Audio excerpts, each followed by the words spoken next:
Eu sou uma mulher africana, sou angolana e, sobretudo, sou empresária e sou empreendedora. At just 40 years old, one woman topped the Forbes list of the wealthiest women in Africa. But just when she thought she had achieved it all, the money, fame, and prestige that came with being the richest woman on the African continent, it all came tumbling down in the blink of an eye. In all this, you are left wondering, with just one question in mind: how did all this happen? How did she make her money, and why did it all go away so soon? This is the story of Isabel Dos Santos. Money, power, and influence are three major driving forces of every human. When Isabel's love for money grew, the fall from grace hit harder, shocking and publicly embarrassing. Once Africa's first female billionaire, worth over $3 billion in the bank, this is the story of how she made her wealth and lost it all. Forbes announced in 2013 that at just 40 years old, Isabel Dos Santos had achieved the title of Africa's first female billionaire. Her net worth at the time was a little over $1 billion, and she had several investments in publicly traded companies in Portugal. The daughter of Angola's longest-serving president had achieved this wealth not because of her father's status as president or her mother's wealth as a Russian chess champion, although those definitely played a part, but of her hard work. Or so we were made to think. Woman in Africa has been accused of siphoning off more than $1 billion worth of public money from Angola into overseas accounts. Luanda Leaks, a collaborative effort by the International Consortium of Investigative Journalists, ICIJ, and various media organizations, was Isabel's downfall. Africa's wealthiest woman was caught.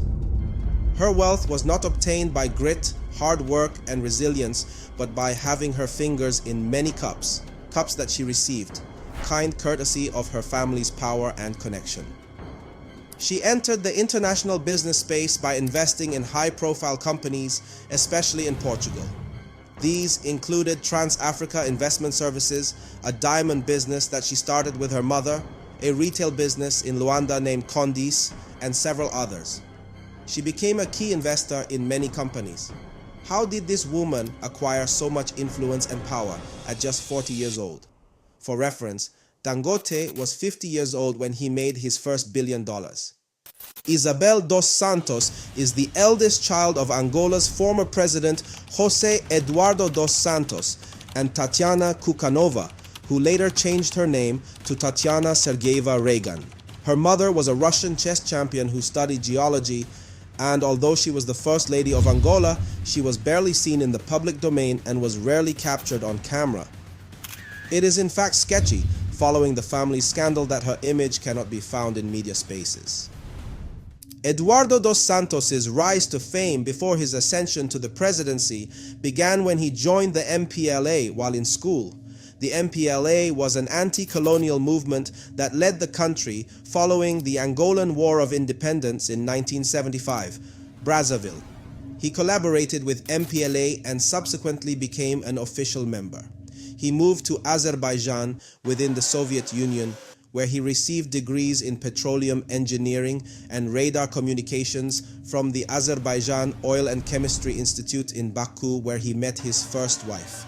He returned to Angola, which was still a Portuguese territory at the time, and served for 3 years in the military wing of the MPLA, becoming a radio transmitter and subsequently serving as the sub-commander of the telecom service of the second region. He also became the movement's representative to Yugoslavia, Zaire, and the People's Republic of China before he was elected to the Central Committee and Politburo of the MPLA.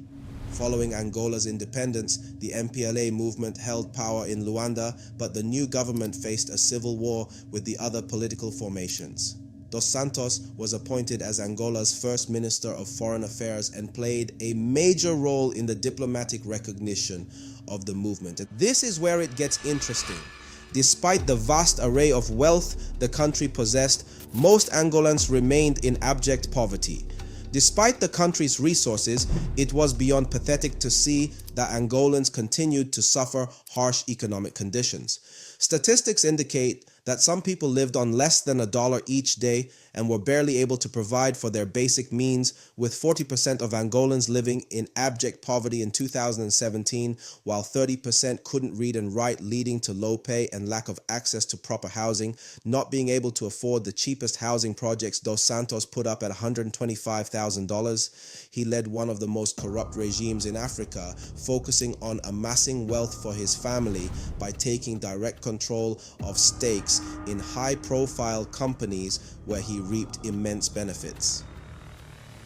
During his tenure, he appointed close family members and friends to prominent positions, including his son Jose Filomeno dos Santos as head of Angola's Sovereign Wealth Fund. When the Angolan parliament made it illegal for the president to have financial holdings in companies, he began arranging for his daughter to receive financial assets from these companies.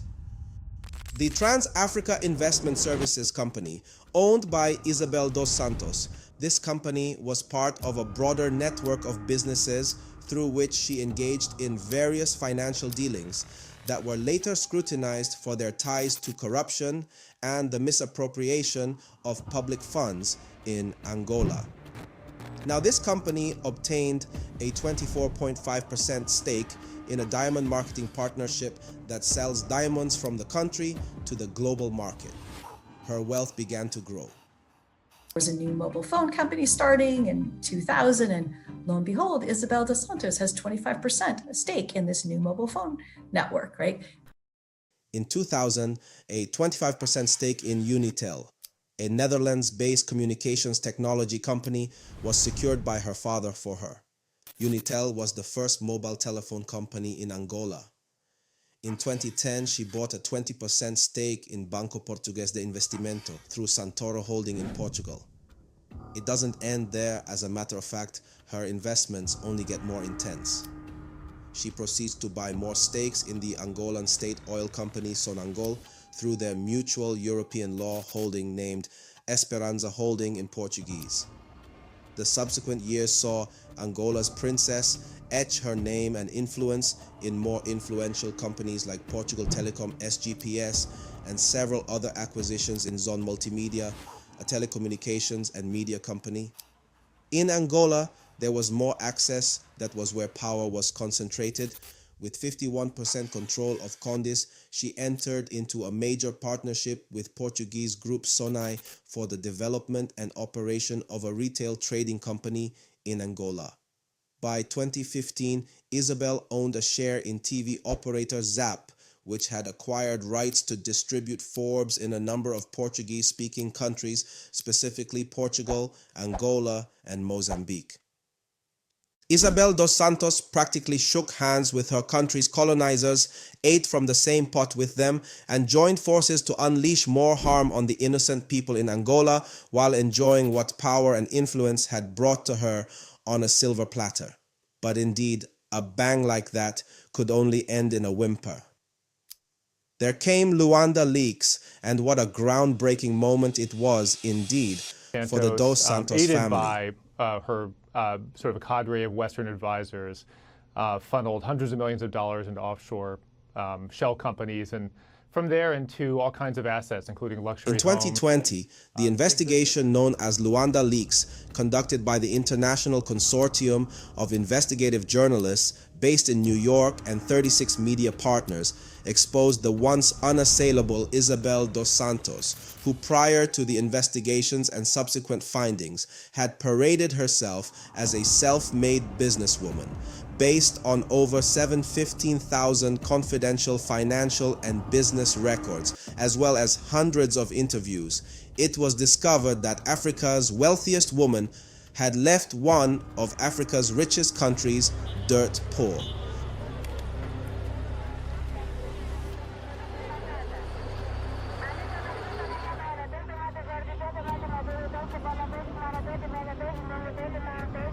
The documents offer details of how she benefited from tax exclusions and a network of offshore companies.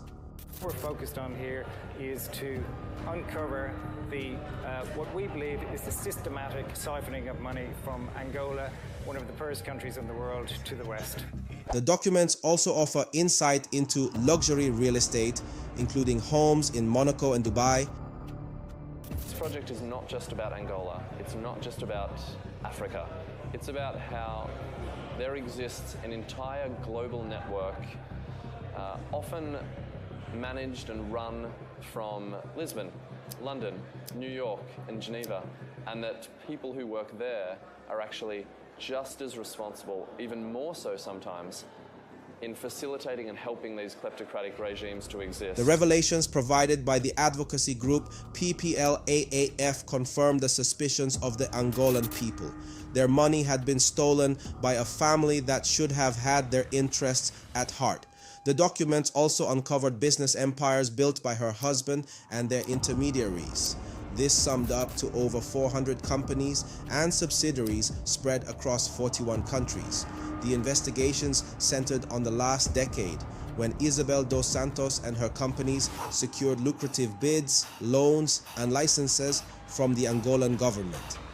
Utilizing their network, Isabel and her husband amassed billions of dollars, all the while avoiding scrutiny. The state had always provided the financial and political power for her. She denied all the accusations leveled against her, insisting that her wealth had indeed come from her hard work. There's an orchestrated attack by the current government that is completely politically motivated. My holdings are commercial. There are no proceeds from contracts or public contracts or money that has been deviated from public funds. The Angolan government, however, says that Dos Santos and her husband owe the state more than $1 billion.